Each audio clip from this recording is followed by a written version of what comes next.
spending the last few days here in the Philippines with my son. Medyo nakakalungkot kasi lahat ng nakasanayan mo, iwanan mo. Siyempre, although nandun yung asawa mo sa pupuntahan mo, hindi mo pa rin alam, walang kasiguraduhan yung pupuntahan mo. Ang daming what ifs. Ang hirap mag-isip. Pero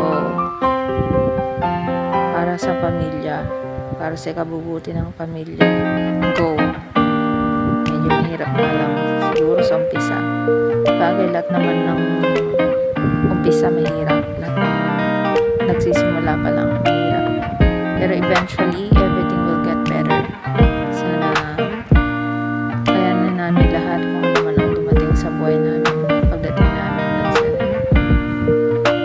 sa bagong destination namin. Kasama ng asawa. Ilang araw na lang, lilipat na kami papuntang New Zealand. Susunod na kami sa asawa ko. Under partnership working visa. And kasama ko yung 3 taong gulang kong anak.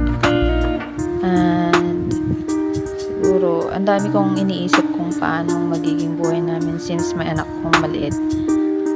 Ano magiging arrangement namin sa trabaho, sa bahay, sa pag-aaral ng bata, and so many more. I just hope for the best for this.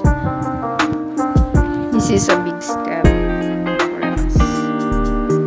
Kasi ang hirap bagong simula, bagong kapaligiran, bago lahat.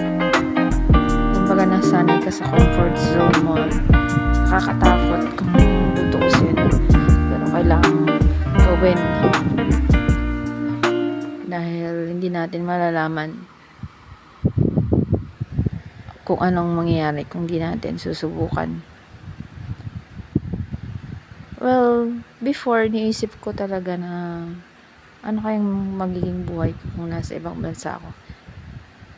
Pero nung dumating yung point na ito na binigay na ni God, parang bigla akong nagdadalawang isip kasi ang dami kong takot.